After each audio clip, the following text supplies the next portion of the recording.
Hey everyone, and welcome back for another deep dive. Today we're going to be looking at something that a lot of you have been asking about. How to practice English when you are on your own. Yeah, it's something that comes up quite a bit. And we've got some really cool ideas from a conversation between these two friends. Oh, cool. Yeah, Alex and Jamie, and both of them have had a lot of success learning languages on their own. And they shared some really creative strategies that we are going to break down. I love it. So if you're ready to improve your English on your own, let's get right into it. Yeah, so, one thing I found really interesting is how much both of them really stressed this idea of creating an English environment. Yeah. Even when you're not surrounded by people who speak English. Right. Like building your own little English world in your own space. I love that. What specific things? Yeah, well, they talked about practical things like switching your phone settings to English. Oh, well. Just a small change, but it really gets you thinking in English more often. Totally. And of course, listening to music. I've always found that listening to English music is such a fun way to kind of pick up new words. Oh, yeah, music is great for that. Right. And, getting used to the pronunciation and the rhythm of the language. But they kind of took it a step further with this idea of having a dedicated English hour. Okay, tell me more about that. So what exactly did they do during that hour? So it's all about immersing yourself in English media. Okay. Like Alex said, he would spend, that time watching a show on Netflix, listening to a podcast. Oh, yeah. Or even reading an English article online. Mm-hmm. The key is just consistency, Right. even if you don't understand everything at first. That makes sense. You're kind of just training your ear Yeah. to the sounds of the language. Exactly. Cool. Okay. But sometimes you need a little bit more structure. Yeah. Like if grammar or vocabulary is a challenge. Uh-huh. They mentioned some digital tools too, right? Yeah, they're both big fans of these language learning apps. Okay.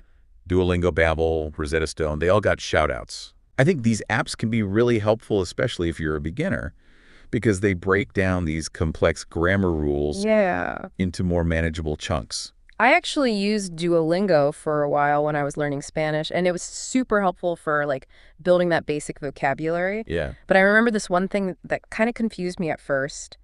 They use this phrase, a gamified approach. Yeah. What does that even mean? Yeah. It basically just means that, these apps use game-like elements to keep you engaged and having fun. Okay. Things like earning points and unlocking new levels, competing with other learners. Oh, right. That could be really motivating, especially if you're someone who enjoys a little friendly competition. It makes learning feel less like a chore and more like a fun challenge. Exactly. Yeah.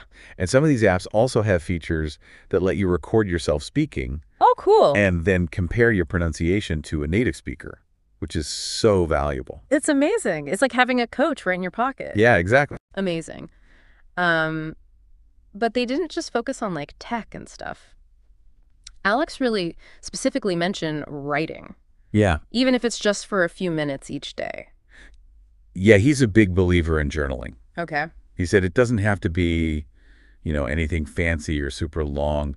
Just jotting down your thoughts and feelings in English helps you get comfortable expressing yourself in writing, which is such a crucial skill. It's a great way to track your progress, too, and see how much you've learned over time. But, I imagine it's kind of tough to get feedback on your writing. Yeah. When you're practicing alone. Did they have any suggestions for that? They both recommended checking out online forums or these language learning communities. Okay. So websites like Lang8 or italki are specifically designed for language learners to share their writing and then get feedback from native speakers. That's awesome. Because it's good to have that sense of community, even when you're learning independently. Yeah, for sure. It can be really motivating, to connect with other people who are on the same journey. Yeah. Definitely. But, speaking practice, that seems like the biggest hurdle. I know. For solo learners. Absolutely. How do you do that when you are by yourself? Well, Jamie had this interesting approach where he actually used his voice assistant. Oh. Like Siri or Alexa, to practice speaking. Wait, so seriously? Yeah. You can talk to your voice assistant like it's a conversation partner. Exactly. He would ask it questions, give it commands, or even try to have a little back and forth. That's so fun. With it. And he said it really helped him get over that fear of making mistakes. Yeah. And just get comfortable speaking out loud. I never thought of that, but it's kind of brilliant. Yeah. It's like having a conversation partner available 24/7. Right. And there are even some language learning chatbots that are specifically designed to simulate conversation. Oh, wow. So while it's not the same as talking to a real person, it can still be helpful for, practicing different conversation scenarios Yeah. and getting used to that flow of dialogue. So there are some great options for speaking practice. Yeah. Even when you don't have a partner. Did they talk about any other techniques? Yeah, one of the things they both emphasized was this technique called shadowing, Okay. which might sound a little strange at first. Okay. I'm intrigued. Tell me more. So basically, shadowing involves mimicking a native speaker as closely as you can. Okay. You pick like a short audio or video clip, Got it. maybe from a podcast, a show, even a YouTube video, and then you try to match the speaker's rhythm, their intonation, their pronunciation, Oh, wow. as you listen along. So it's not just about repeating the words. Right. It's about capturing, like, the nuances of their speech. Exactly. And it forces you to really pay attention to the details of how native speakers sound, That's really cool. which can have such a huge impact on your own pronunciation and fluency. It seems pretty challenging, though. Did they have any tips to make it more manageable? Yeah. Jamie suggested starting with really short clips, Okay. just a sentence or two. Got it. Choose something you enjoy listening to so it doesn't feel like a chore. Yeah. And don't be afraid to pause and rewind as many times as you need to. The goal is to get as close as possible to that original speaker. Oh, I'm definitely going to try that. Yeah. I can see how it would help with, picking up those subtle nuances that can be so hard to master. Yeah. And another benefit is that it trains you to process spoken English more quickly and accurately. Yeah. It's like a workout for your brain. That's awesome. So we've got immersion apps, writing, chatbot conversations, shadowing. Yeah. Wow, there's a lot here. I'm feeling inspired to revamp my own study routine. But I think one of the most important things they touched on was this need for structure Yeah. and self-discipline Uh-huh. when you're learning independently. Yeah, totally. Yeah. It's so easy to get sidetracked when you don't have a set class schedule. Right. Or a teacher holding you accountable. Exactly. Did they have any tips for staying on track They did. and making consistent progress? Alex is a huge advocate for creating a study plan, even if it's just a simple outline Okay. of what you want to accomplish each week. Yeah. He said it helps to break down your goals into those smaller, more manageable chunks so you don't feel overwhelmed. That's a great point. I can get really ambitious with my goals and then discouraged if I don't see results immediately. Yeah, So breaking things down into smaller steps Totally. makes it feel more achievable. exactly. And Jamie had another great suggestion. Track your progress. Oh, okay. It could be as simple as marking off the days you study on a calendar, Right. or using an app to keep track of your achievements. Oh, I love that. There's something really satisfying about seeing those little wins add up over time. Yeah, It's a great way to stay motivated. yeah, definitely. And speaking of motivation, Yeah. we should probably talk about creating a study space Oh, yeah. that inspires you to learn. Yeah, I've always found that my environment can really make or break my focus. Yeah. Did they have any tips for that? Yeah, they both emphasized having a dedicated spot for studying English, even if it's just a corner of your room. Alex suggested setting up a study studio, complete with things like a bulletin board with your goals or inspirational quotes, maybe even pictures of places you want to travel to someday. Anything that visually reminds you of why you're learning. I love that. It's like creating a little world Yeah. that transports you. Exactly. Yeah. And then the practical stuff, too. Yeah. Like good lighting a comfortable chair. Of course. It's all about signaling to your brain. Yeah. Okay? It's English time. Totally. Yeah. I can see how those elements would help with focus and motivation. Yeah. It's like creating a little ritual Right. to get in the right mindset for learning. Exactly. And speaking of getting into the right mindset, Yeah. they also had some fun ideas for making learning feel less like a chore and more like something you look forward to. Oh, now I'm intrigued. Tell me more.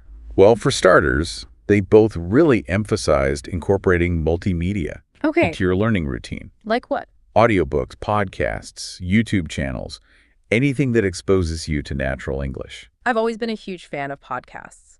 I find that listening to native speakers in casual conversations really helps me get used to the natural flow of the language.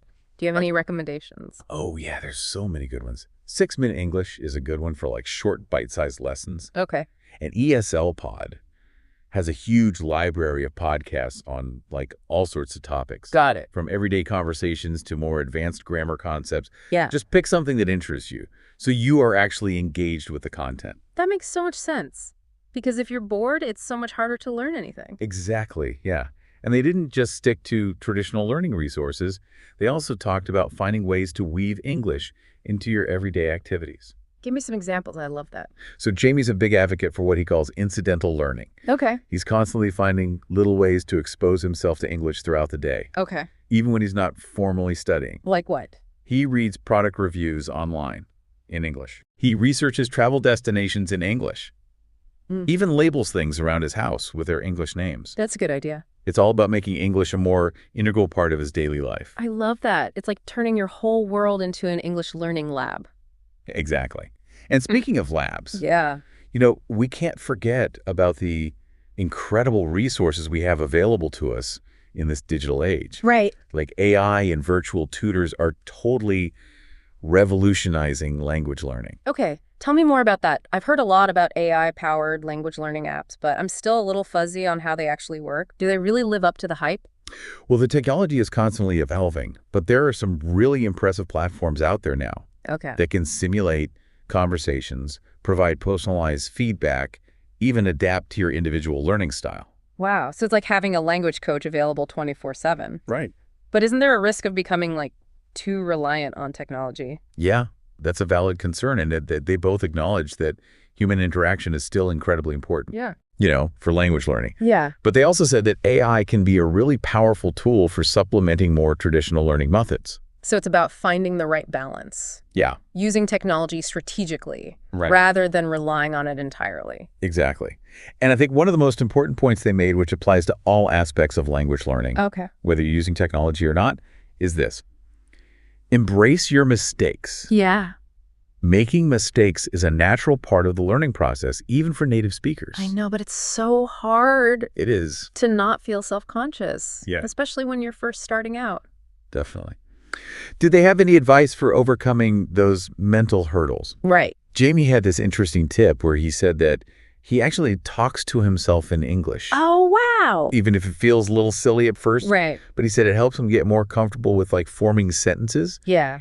expressing his thoughts out loud Makes sense. without the pressure of an audience, So it's like having a private rehearsal space? Exactly. where you can experiment and make mistakes Right. without fear of judgment. Right. Do they have any other tips for building confidence? They both recommended recording yourself. Oh, yeah. Speaking English. Okay. And then listening back to it. They said it can be incredibly insightful to hear yourself from that objective perspective. Yeah. And identify, patterns in your pronunciation or your grammar. It's like having your own personal speech analyst. Exactly. And if you're feeling really brave, you could even share those recordings with a trusted friend or language partner for feedback. That's a great idea. Mm-hmm. But even if you're not ready to share your recordings with anyone, just the act of listening back to yourself can be so eye-opening. Yeah. It can help you identify those little habits or those pronunciation quirks that you might not even be aware of. Definitely. And it allows you to track your progress over time. Totally. So we've covered a lot of ground here. Yeah. From creating that immersive English environment to embracing technology. Finding those creative ways to practice speaking and overcoming those mental hurdles that can sometimes hold us back. I'm feeling so energized and inspired by all these amazing strategies. Me too. It's amazing what you can achieve Yeah, with a little creativity and self-discipline. totally. But I think one of the most important takeaways from this conversation is this idea of making learning fun. Yes. And finding ways to stay motivated over the long term. Absolutely. So let's delve a little deeper into those strategies for staying motivated Okay. and keeping the learning process enjoyable after a quick break. So we talked about all these different strategies for practicing English, but staying motivated is a huge part of it, right? Especially when you are not in a classroom. Totally. It's so easy to lose steam when you don't have a teacher pushing it. Exactly. Did Alex Yeah. and Jamie have any tips for keeping that motivation going? They did. Alex really emphasized setting really clear goals, Okay. but not just any goals. He's a big believer in what are called SMART goals. Oh, yeah. SMART goals. I've heard of those. But to be honest, I always get a bit lost in the acronym. What does that actually mean, in terms of language learning? So basically it means making your goals specific, measurable, achievable, relevant, and time-bound. Okay, so break that down for me. So instead of just saying, I want to be fluent in English, what would be a SMART goal? So a SMART goal would be something like, I want to be able to have a 5-minute conversation about my hobbies with a native English speaker within 3 months. Okay, so it's like, It's very specific. it's targeted. It's measurable. Yeah. You can actually track your progress. Right. It's achievable. It's relevant to your interests, and it has a deadline. Got it. So it's like a roadmap Exactly. instead of just wandering around aimlessly. Yeah. And Jamie had a great tip, too. He said to regularly remind yourself why you're learning English. Yeah, that's a good one. Like, what are those doors you want to open? What experiences are you hoping to have? Maybe it's getting your dream job or traveling the world or connecting with people from different cultures. Yeah. It's easy to forget about the big picture when you're kind of in the weeds of everyday studying. Yeah. Just having that clear vision in mind can really fuel your motivation. Absolutely. Did they have any tips for, like, keeping things interesting? Jamie is all about mixing things up. Yeah. He says if you start getting bored with one method, try something new. Yeah. So one day it might be shadowing, the next day it's writing a short story, the next day you're exploring a new English language YouTube channel. Yeah. Like, variety is key. It's like cross-training Exactly. for your brain. Yeah. Keeps things fresh and challenging. But let's be real. There are going to be days when you just don't feel like studying. Oh, for sure. Any advice for those days? Yeah. They both said it's okay to take breaks. Okay. Burning yourself out isn't going to help anyone. Yeah. Sometimes you need to just step away. Absolutely. Come back with fresh eyes and start again. It's like anything else. You need balance. Yeah, totally. Yeah. And they also talked about celebrating your milestones. Oh, yeah. Like, no matter how small they are.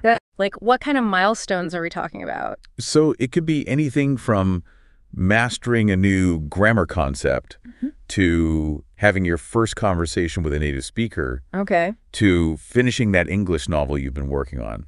Like, every achievement Got it. deserves to be recognized. I think that's so important because it's so easy to focus on what we haven't done yet. Right. And forget to appreciate how far we've come. Yeah, it's like we're always chasing the finish line instead of enjoying the journey. Right. Celebrating those wins, even the small ones, Yes. can give you that boost of motivation to keep going. Yeah, it's like a little pat on the back for yourself. Exactly. So we've talked about setting SMART goals, reminding ourselves why we're learning, mixing up our routines, taking breaks, celebrating our wins. Those are all amazing strategies for staying motivated. But I think there's another really important element to successful solo learning. What's that?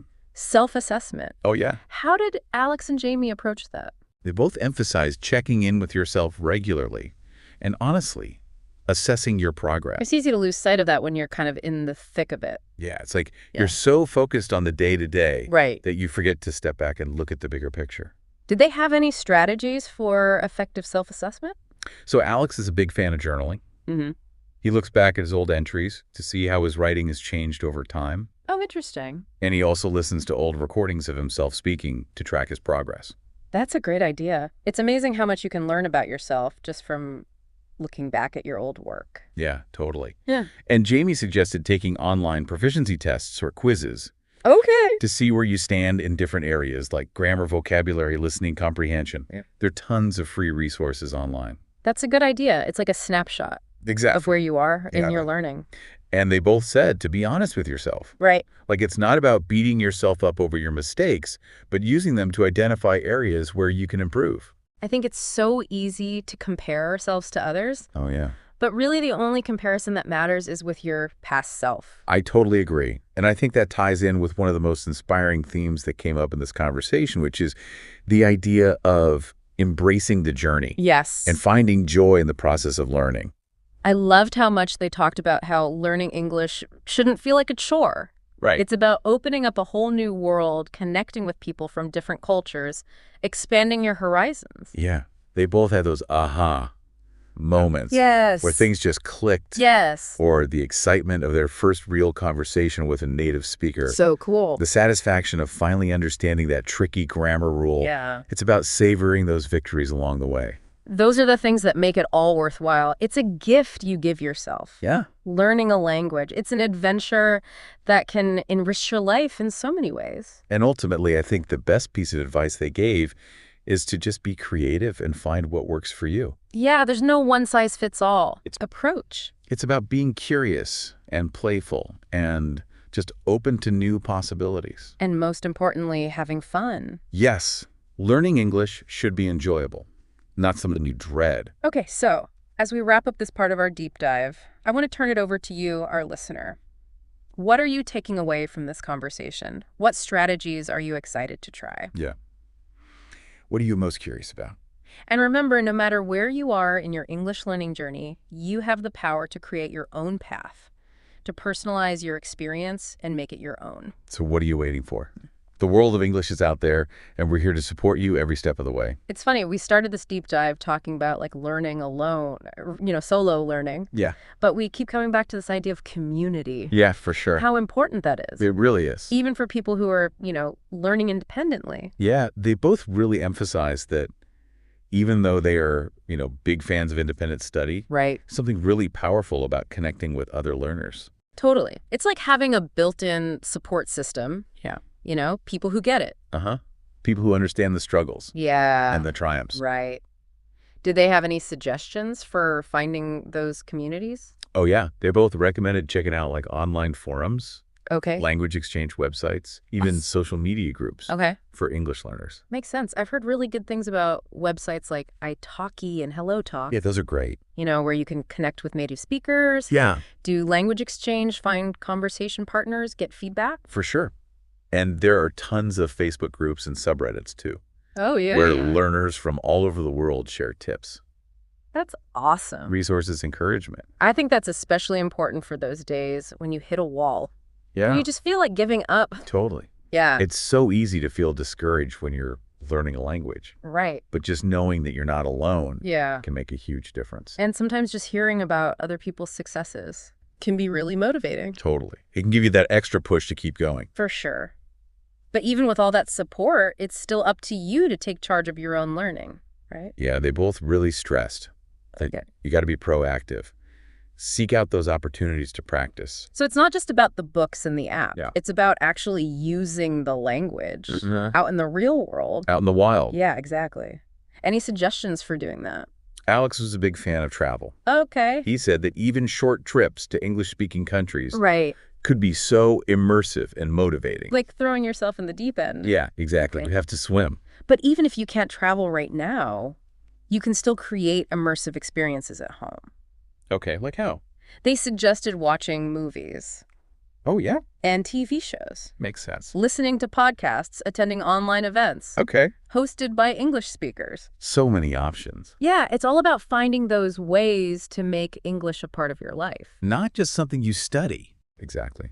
And speaking of things that are a part of our lives, Yeah. what about technology? Oh, yeah, right?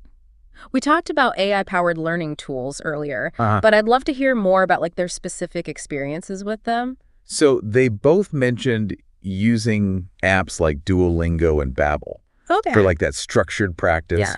with grammar and vocabulary. Makes sense. But they also tried out some of those AI-powered conversation partners. Oh, wow. Like, the ones you find with Google Assistant and Amazon Alexa? It's like talking to a computer in another language. Yeah, it's pretty wild. And while it's not the same as talking to a human, Right. it can be a really good way to practice speaking when you're feeling a little shy. Totally. It's like a judgment-free zone. Exactly. And the cool thing is that the technology is constantly evolving. So it's just going to keep getting better. Yeah, I think we're going to see even more amazing tools in the future. That's exciting. So there are so many different ways to learn English. Right. The key is finding what works best for you and staying curious and flexible. Totally. Keep experimenting. Right. Embrace the journey. Exactly. So as we wrap up this deep dive, I want to ask you, our listener, what's the first step you're going to take on your English learning journey? Yeah, what excites you the most about this? What challenges are you ready to face? Remember, you have the power to create your own unique learning experience. And we are here to cheer you on every step of the way. That's right. So go out there, explore the world of English, have fun with it. Yes. It's a beautiful and rewarding journey, and we can't wait to hear about all the amazing things you accomplish.